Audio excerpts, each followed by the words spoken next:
very, it's a challenging thing when I stand next to a person and saying to him, if he has a presentation for 20 minutes, I say, you only have 10 minutes. And then I stand next to him saying, time is up. So it's very challenging. Thank you very much. Thank you.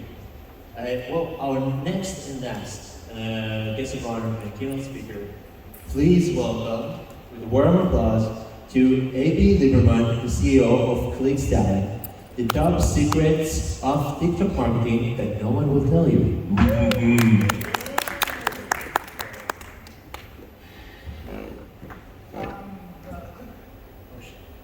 Hi everybody, I'm A.B., CEO and founder of ClickStalent, #1 TikTok influencer marketing agency. Today, we're going to be talking about the top secrets of TikTok marketing that no one's going to tell you. Quick background on my company. So I started my company about 5 years ago with a focus on launching new social media apps from Asia into the US. While we were working on marketing these apps, we came across a platform called Musical.ly at the time, and we started sourcing our talent from this app. Little by little, over the course of the last 5 years, we built up a roster of over 3,500 influencers on now TikTok, and we work with these influencers to market our clients on the platform. Now, before I get into my talk, I also want to give you guys a quick history on TikTok for those of you that are unfamiliar. So, TikTok started off in 2016 as an app called Musical.ly. At the time, it was a short-form video app that was growing in popularity little by little until we got to 2018 when they had over 100 million monthly active users. At the time, a Chinese company called ByteDance came across them and decided to acquire them.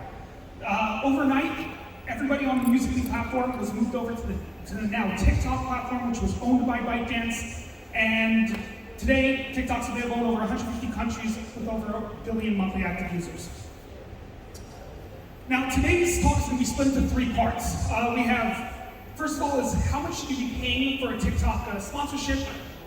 What should you be paying for? Next part is, what is TikTok best used for? How are you able to measure the ROI on TikTok to know that your campaign was successful? And thirdly, we're going to talk about how to choose an agency to work with and how to know if that agency is legitimate or not. So to start off, what can you pay for on TikTok? So first off, we have videos. This is for people who are looking for content to use on your social media pages, in Facebook ads, Instagram ads, YouTube ads, etc. But you don't have that content. You can pay influencers and creators to create that content for you so that you can then use it on your social media pages and in your advertisements. Next, you have posts. So this, similar to the video, you're having people create a video and then you're having them post that video on their social media pages. In this case, we're talking about TikTok. Very straightforward. You pay them to post a video promoting your product on TikTok. Next, we have a link in bio. So a lot of people think that this comes automatically when you pay for a post. However, most agencies and influencers will charge separately for this on a 24-hour basis. Link in bio is a link that goes in the description of the influencer's profile so that you can track clicks, downloads, installs, whatever it is you're looking to track from your campaign. Next, we have licensing rights and usages. So, similar to the first thing that I spoke about, the videos, you can pay to license the video that the influencer created and you posted. You can pay to license it and use it on your social media and in your ads. So it's kind of the same thing as paying for a video, but in this case, it's kind of an add-on on top of paying for a video post.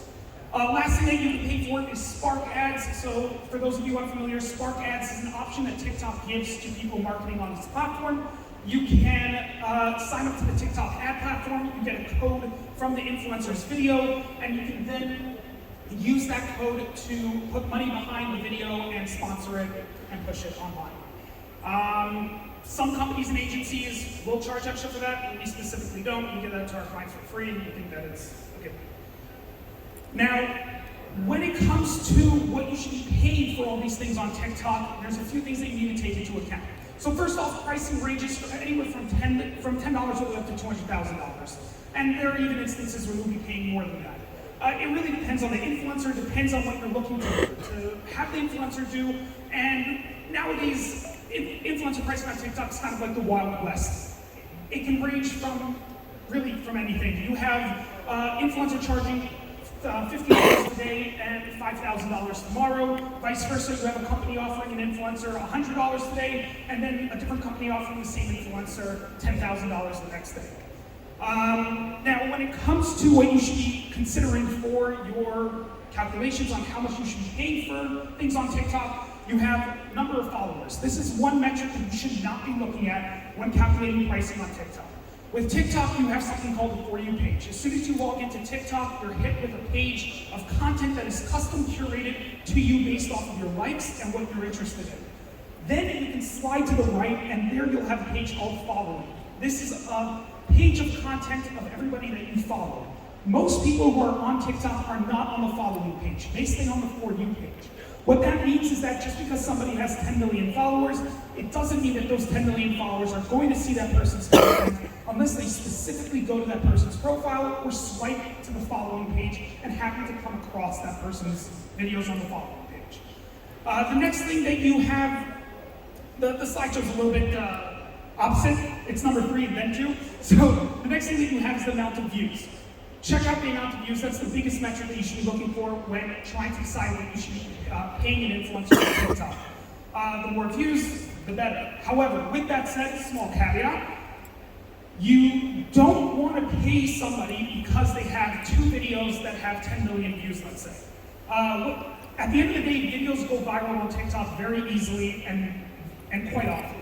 So what happens is that you'll come to influencer's page, you'll see 10 videos with, let's say, 10,000 views, and then 2 videos that have 10 million views. Don't assume that your sponsored video is going to be that video that has 10 million views. That video was pushed to the For You page by the TikTok AI. It went viral, and tons of people saw it and enjoyed it, and chances are it's not going to happen to you. Now, when taking into account the views, you also need to take into account the engagement versus view ratio. How many people liked the video, commented on the video, shared the video, versus how many people viewed the video. So if you have a large amount of views versus a small amount of engagement, then you need to consider that that influencer may have paid for their views, and it might not be actually legitimate, and none of the views that you see could be taken into account as a realistic expectation for what you will get when you pay for that video. Now, I'm not saying that every video that has a discrepancy between engagement and views is purchased views, but it is something that could happen, so it's something you should be taking into account. Now, this is an example of our pricing. Feel free to take a picture of this if you want. This is a basis that you can use for when for calculating pricing for influencer campaigns on TikTok. So, for example, when we have a client that wants to purchase a video, we charge anywhere from $100,000 to $15,000, depending on the influencer. For a post, it's anywhere from $250,000 to $250,000. For a link in bio, anywhere from $100,000 to $5,000 per 24 hours. Licensing rights and usage is anywhere from $500,000 to $50,000 a month, again, depending on the influencer. And as I mentioned before, Spark ads are free. You don't charge anything for that. Now, this is the second part of the talk, which is what you're using TikTok for and how do you measure the results of the campaign. So TikTok is best used for brand awareness. The idea here is that TikTok is like a billboard on the side of a highway, except it's way cheaper than a billboard and a shit ton more people are going to see your video.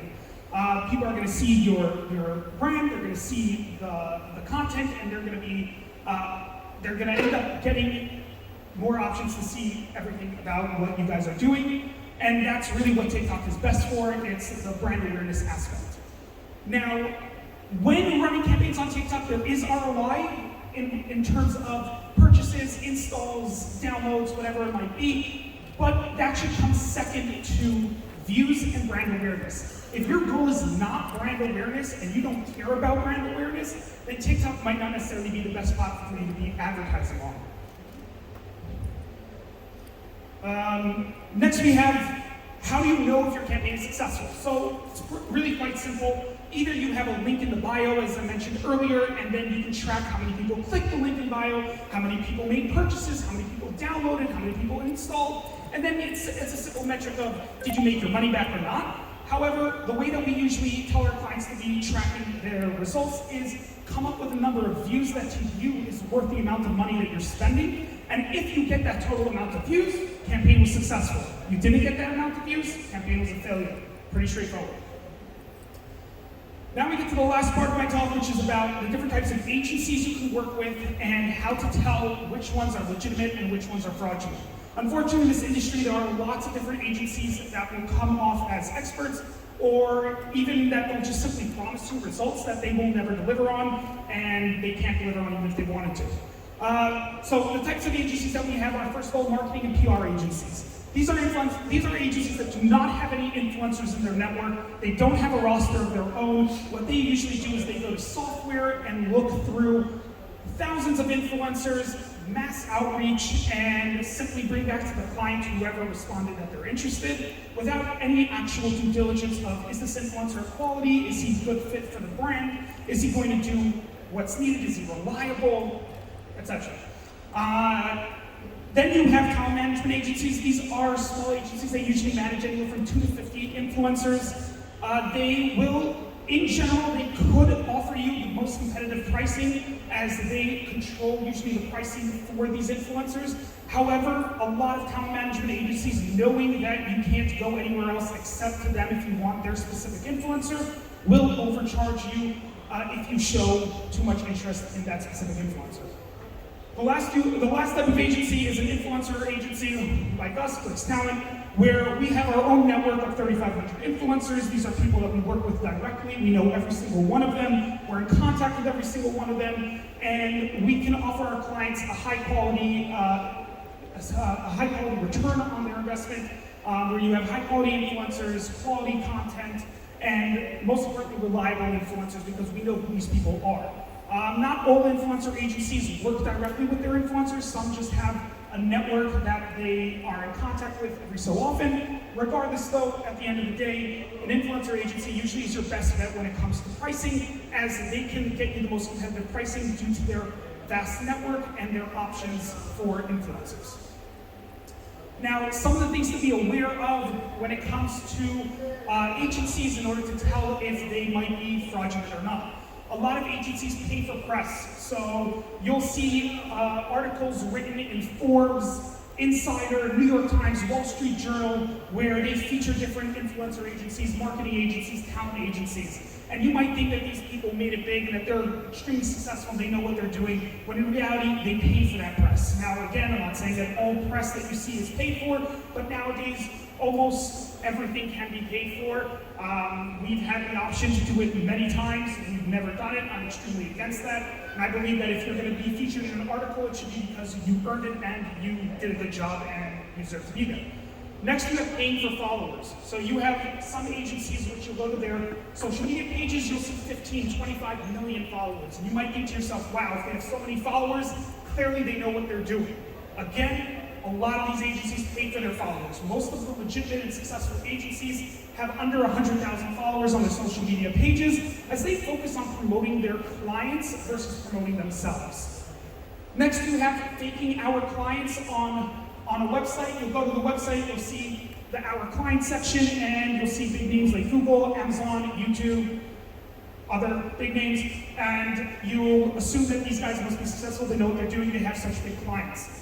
You want to find companies that have also smaller clients in their Our Client section, as there are a lot of agencies that will simply put up these large companies that won't dispute them and say that they're their clients, even though they aren't, and they haven't actually even worked with them yet. Lastly, you have being an agency without having any actual practical experience. So this is mostly marketing and PR agencies that up until about a year and a half ago were Instagram agencies, Facebook agencies, YouTube agencies, really any agency other than a TikTok agency. And in the last 12 to 16 months, they decided all of a sudden that they are experts in TikTok. Be wary of these companies. They usually don't know what they're doing. They might make it seem like they do, but if they aren't actual experts in TikTok, don't assume that just because they knew what they were doing with Instagram, they know what they're doing on TikTok. Some agencies that you can trust that are high quality in the industry, these are some of our competitors, but they are some of the highest quality agencies in the industry. Obviously, you have us, self-promotion. You have Fanbytes in the UK, Viral Nation in Canada, and the Influencer Marketing Factory in the US, all high-quality agencies that are going to deliver an amazing experience to you. So just as a quick recap, today we spoke about how to calculate influencer pricing on TikTok and what you should be paying for on TikTok. We spoke about how to use TikTok and how to measure the success of your campaign on the platform. And lastly, we spoke about how to choose an agency and how to tell the fraudulent agencies from the legitimate ones. It was a pleasure speaking with you all today. Thank you so much for taking the time, and hope you all have an amazing night. This is the last speech, so everyone go home. Thank you, bro. Well, thank you very much for your time, guys.